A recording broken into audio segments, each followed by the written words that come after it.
दोस्तों, मैं अर्पित कुमार स्वागत करता हूं आप सभी का। मध्यकालीन इतिहास के अंदर सल्तनत काल आता है। सल्तनत काल मध्यकालीन इतिहास के अंदर आता है। आज से हम स्टार्ट करेंगे सल्तनत काल को। सल्तनत काल के अंदर कुछ वंश आते हैं, जैसे गुलाम वंश, खिलजी वंश, तुगलक वंश, सैयद वंश और लोदी वंश। 5 वंश आते हैं दिल्ली सल्तनत के अंतर्गत। हम आज पहले वंश का आज से हम स्टार्ट करने जा रहे हैं, गुलाम वंश, जिसकी स्थापना गुलाम वंश की स्थापना किसके द्वारा की गई? कुतुबुद्दीन ऐबक के द्वारा। आज हम कुतुबुद्दीन ऐबक के बारे में डिटेल से चर्चा करेंगे कि इनका शासनकाल कैसा था, इन्हें किस नाम से जाना जाता है, कैसी उपाधि है इनका और क्या नाम है, इनकी राजधानी इन्होंने किसे बनाया, गौरी के बाद इनका शासनकाल कैसा था। ठीक है, इसके द्वारा कराए गए निर्माण कैसे हैं, इनकी मृत्यु कैसे हुई, सभी चीज़ें हम इतिहास को कहानी के माध्यम से जानेंगे। इसीलिए कहानी एक के बाद एक जुड़ती आती है। आज हमारी 5वीं वीडियो है। अगर आपने 4थी वीडियो ना देखी हो तो आपको उसमें भी, पिछली वीडियो में भी कुतुबुद्दीन ऐबक के बारे में कुछ छोटी छोटी बातें पता चलेंगी। जैसे कुतुबुद्दीन ऐबक को मोहम्मद गौरी के द्वारा चंदावर युद्ध के बाद कहाँ इन्हें अपना क्षेत्र मोहम्मद गौरी देकर और पुनः लौट रहा था तो खोखरो जनजाति ने उनकी हत्या कर दी थी। किसकी? मोहम्मद गौरी की। चलिए स्टार्ट करते हैं वीडियो को। चलिए और जानते हैं कि क्या क्या प्रमुख बातें हैं। पहली बात, कुतुबुद्दीन ऐबक ने गुलाम वंश की स्थापना की थी। गुलाम वंश के संस्थापक किसे माना जाता है? कुतुबुद्दीन ऐबक को। ठीक है, गुलाम वंश की स्थापना के बाद ही दिल्ली सल्तनत की शुरुआत मानी जाती है। दिल्ली सल्तनत की शुरुआत कब से है? 1206 ईस्वी। 1206 ईस्वी में जब गौरी की मृत्यु हुई, 1206 ईस्वी से 1526 ईस्वी के बीच में हम किसको? दिल्ली सल्तनत को एक दिल्ली का सल्तनत कहा जाता है। इसके अंतर्गत गुलाम वंश, खिलजी वंश, तुगलक, सैयद और लोदी वंश आते हैं। इनका समय पीरियड, टाइम पीरियड क्या था, चलिए जानते हैं। दिल्ली सल्तनत 1206 से 1526 के बीच में आता है। इसके अंतर्गत गुलाम वंश आता है, जो कि 1206 ईस्वी से लेकर 1290 ईस्वी तक होता है। 1290 के बाद खिलजी वंश आता है, 1290 से लेकर 1320 तक चलता है। 1320 के बाद तुगलक वंश आता है, 1320 से लेकर 1414 तक चलता है। आपको डेट और टाइम आपको नोट करके रखनी है, इसलिए आपको एक ही जगह पर इसे बनाकर दे दिया गया है। तुगलक वंश कब से कब तक आता है? 1320 से लेकर 1414 तक। फिर सैयद वंश 1414 से लेकर 1451 तक। फिर लोदी वंश 1451 से लेकर 1526। हम आज से स्टार्ट करेंगे गुलाम वंश के प्रथम शासक कुतुबुद्दीन ऐबक के बारे में। कुतुबुद्दीन ऐबक के बाद हम इल्तुतमिश के बारे में बात करेंगे, पूरी डिटेल से वीडियो बनेगी। फिर रजिया सुल्तान में, फिर गयासुद्दीन के बारे में डिटेल से एक के बाद एक वीडियो बनती चली जाएंगी। इसलिए आपको इसका क्या है, एक के बाद एक वीडियो भी आपको इसी तरह से देखनी है, नहीं तो आपके समझ में ज़्यादा अच्छे से नहीं आएगा। गुलाम वंश के संस्थापक कौन थे? कुतुबुद्दीन ऐबक, जिनका समय कितना था? टोटल 4 वर्ष, 1206 ईस्वी से लेकर 1210 ईस्वी। इसके बाद धीरे से एक शासक और बना था, कुतुबुद्दीन ऐबक का बच्चा, जिनका नाम था आराम शाह। वो आराम ही बहुत करता था, वह अयोग्य हो गया, इसलिए उसे हटाकर इसके दामाद, मैंने पिछली वीडियो में आपको बताया कि कुतुबुद्दीन ऐबक का दामाद कौन था? इल्तुतमिश को शासनकाल दिया गया 1210 ईस्वी से लेकर 1236 ईस्वी। याद रखिए, इसका बेटा एक भी साल पूरे तरह से अच्छे तरह से कार्य नहीं कर पाया, इसलिए इसे हटा दिया गया था। बेटे का नाम इनका था आराम शाह। इनके बाद गयासुद्दीन तुगलक आए। फिर उसके बाद रजिया सुल्तान का भी समय पीरियड चला। ठीक है, इल्तुतमिश के बाद रजिया सुल्तान का चला, फिर गयासुद्दीन तुगलक का। आप समय पीरियड अच्छे से देख लीजिएगा। हालांकि एक के बाद एक जब पढ़ाते जाएंगे तो आपको समय पीरियड के साथ भी सूचित किया जाएगा दोबारा तिबारा। चलिए कुतुबुद्दीन ऐबक के बारे में आज हम जानते हैं। सबसे पहले बात, मोहम्मद गौरी, जो कि हम पहले देख कर आए हैं। मोहम्मद गौरी ने जब अपने गौर प्रदेश जाने का ऐलान किया या फिर सोचा, तो अपने गुलाम कुतुबुद्दीन ऐबक को अपना शासनकाल दे दिया। जीता हुआ जितना प्रदेश था तो उन्होंने अपने किसको दे दिया? कुतुबुद्दीन ऐबक को दे दिया, चंदावर युद्ध के बाद, जो कि गौरी और कुतुबुद्दीन ऐबक ने साथ में लड़ा था। ठीक है, इनका परिचय क्या है कुतुबुद्दीन ऐबक का? कुतुबुद्दीन ऐबक जो था वह गुलाम वंश का संस्थापक तो था ही, पहली बात गुलाम वंश का संस्थापक था। दूसरी बात वह कुतुबी जनजाति का था। कौन सी जनजाति का था? कुतुबी जनजाति का। यह आपको 2013 में पूछा गया था एमपीपीएससी में कि कुतुबुद्दीन ऐबक किस जनजाति का था, तो कुतुबी जनजाति का था। तीसरी बात, यह अब्दुल अजीज कुकी ने इन्हें बेचा था, गौरी ने इन्हें खरीदा था। कहा? मोहम्मद गौरी ने कुतुबुद्दीन ऐबक को खरीदा था। किससे? अब्दुल अजीज कुकी से। अब्दुल अजीज कुकी कौन थे? तो यह कौन थे? निशापुर, एक निशापुर नामक जगह था, वह की तुर्क में ही था। निशापुर काजी थे, निशापुर के काजी थे कौन? अब्दुल अजीज कुकी। इन्हें मोहम्मद गौरी के द्वारा खरीदा गया था, इनका परिचय ही है। ठीक है। तीसरी बात, इन्हें उपाधि कौन कौन सी मिली, तो आप याद रखिएगा, यह भी बहुत पूछा जाता है कुतुबुद्दीन ऐबक के बारे में, इनके अन्य नाम कौन कौन से हैं, इन्हें कौन कौन सी उपाधि मिली है। उपाधि के बारे में बात करें तो इन्होंने पहली बात जो इन्हें उपाधि नहीं मिली, उस प्रश्न को बहुत बार पूछा जाता है कि इन्होंने सुल्तान की उपाधि कभी नहीं धारण की। सुल्तान की उपाधि इन्होंने कभी धारण नहीं की। उपाधि के बारे में हम फिर से बताते हैं आपको, क्या उपाधि इन्होंने सुल्तान की कभी धारण नहीं की। किसकी? सुल्तान की उपाधि इन्होंने कभी धारण नहीं की। इन्हें मलिक के नाम से जानते थे, मलिक की उपाधि इन्हें मिली हुई है, मलिक की उपाधि इन्हें मिली हुई है। फिर सिपाह सलर भी बोला जाता है। क्या? सिपाह सलर, ये इनकी उपाधि थी। कौन कौन सी? इन्हें सुल्तान की उपाधि नहीं मिली, मलिक की उपाधि मिली और सिपाह सलर की भी इन्हें उपाधि मिली हुई है। चलिए जानते हैं और आगे। उपाधि के बारे में तो बात हो गई, दो उपाधि इन्हें मिली थी, कौन सी? सिपाह सलर की और मलिक की। चौथी बात, इनके परिचय से आगे चलते हैं। अन्य नाम इनका और क्या क्या है, इन्हें और किस किस नाम से जानते हैं, इनका अन्य नाम क्या है? तो अन्य नाम इनका क्या है? अन्य नाम। ठीक है। और किस नाम से जानते हैं इन्हें? पहला नाम, इन्हें हातिम ताई के नाम से जाना जाता है। हातिम ताई का अर्थ क्या होता है? अगर आपसे कभी पूछ दिया जाए, हातिम ताई का अर्थ होता है कि यह दूसरे की अधिक से अधिक रक्षा करने वाले थे। कौन? हातिम ताई।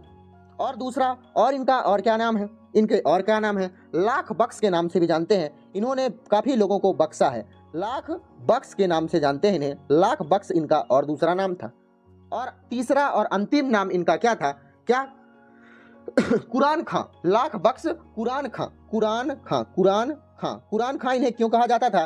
क्योंकि मैंने आपको अभी पहले बताया, अब्दुल अजीज कुकी जो थे निशापुर के काजी थे, तो काजी जो थे वह अच्छे से कुरान पढ़ते हैं, तो ये बचपन से इनका समय वहीं बीता था, निशापुर के काजी में, तो निशापुर के काजी के साथ रहने के कारण यह कुरान को सुरीले स्वर से पढ़ते थे, इसलिए इनका नाम कुरान खां भी पड़ गया था। चलिए, इनके अन्य नाम की भी बात हो गई। और इनकी मृत्यु अंततः कब हुई? 1210 ईस्वी में। 1210 ईस्वी में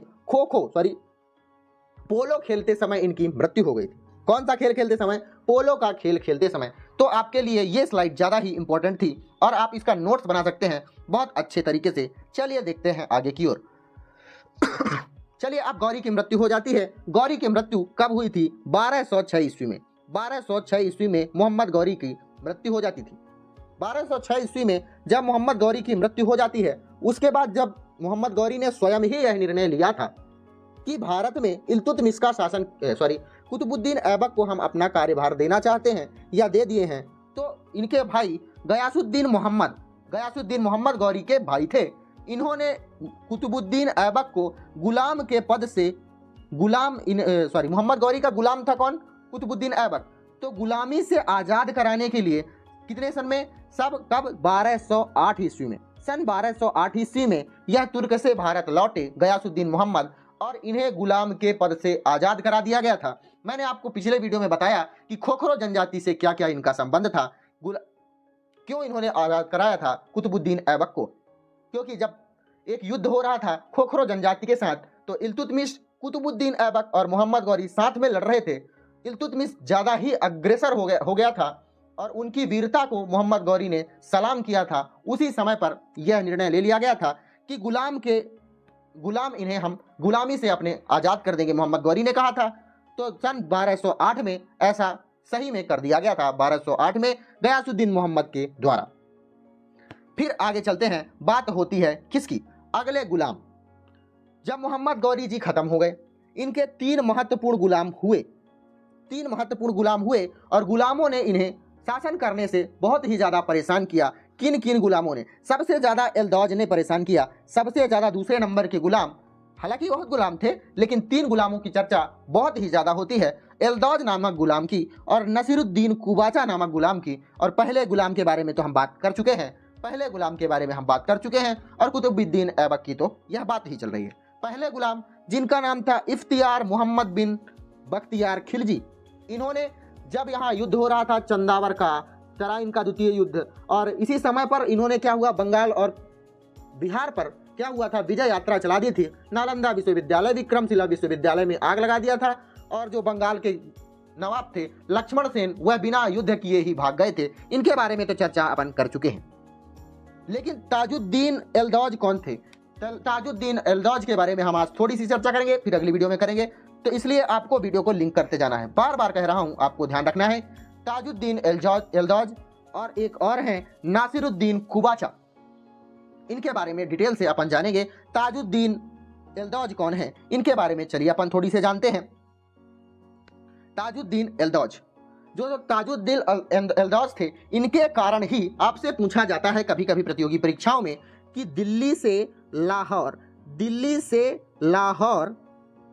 इन्होंने अपनी राजधानी को क्या कर लिया था, परिवर्तन कर लिया था दिल्ली से लाहौर। किसने? कुतुबुद्दीन ऐबक ने। क्यों?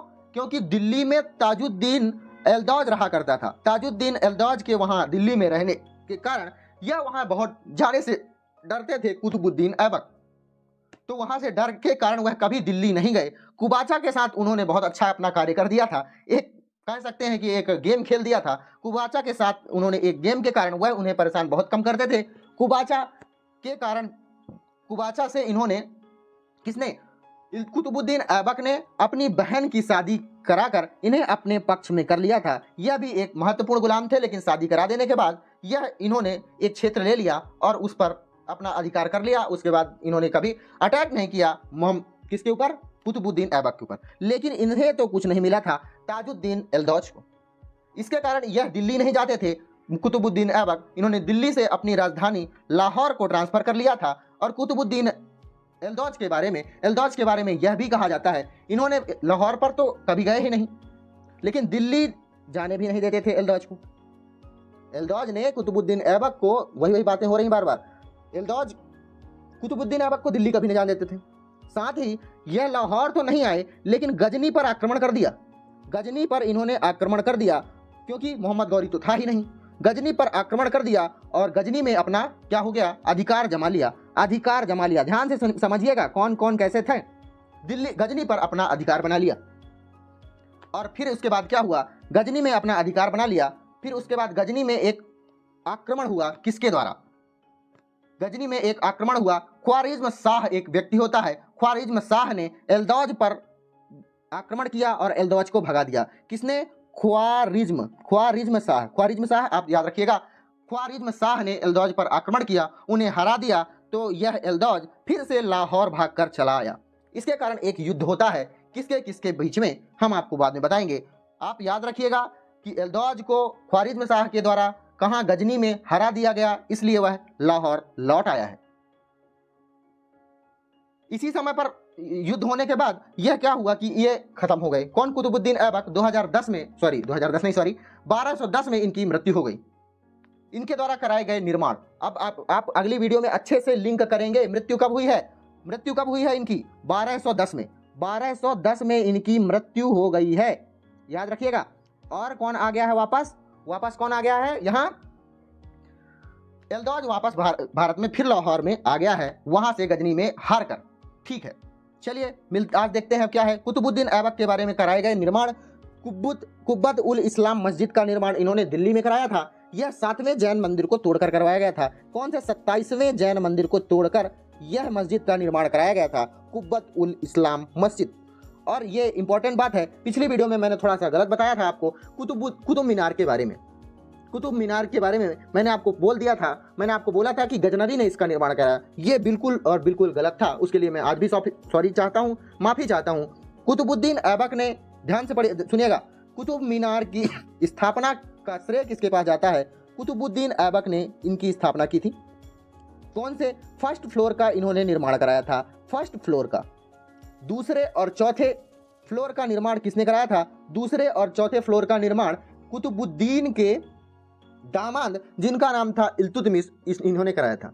और अंतिम में फिरोज शाह तुगलक के बारे में अपन पढ़ेंगे। तो जो इल्तुतमिश ने जो चौथा फ्लोर जो टूट गया था, मान सकते हैं आप, टूट गया था, तो उसका क्या बोलते हैं, मरम्मत कराई थी इन्होंने। किसने? फिरोज शाह तुगलक ने। और 5वें फ्लोर का भी निर्माण कराया था फिरोज शाह तुगलक। मतलब कुल बात, कुतुबुद्दीन ऐबक ने पहले फ्लोर का निर्माण कराया, इल्तुतमिश ने दूसरे से चौथे तक का, और फिरोज शाह तुगलक ने निर्माण कराया और 5वां फ्लोर बनवाया। ठीक है, तो कुतुब मीनार के बारे में कुछ इस तरह की बातें थी। पिछले वीडियो में हमने थोड़ा सा गलत बता दिया था आपके लिए, उसके लिए हम सॉरी चाहते हैं। चलिए, तो आपको ध्यान रखना है कि एल्दौज भारत में वापस आ चुका है। कहाँ? लाहौर में। ठीक है, मिलते हैं अगली वीडियो में। धन्यवाद, अपना ख्याल रखिएगा।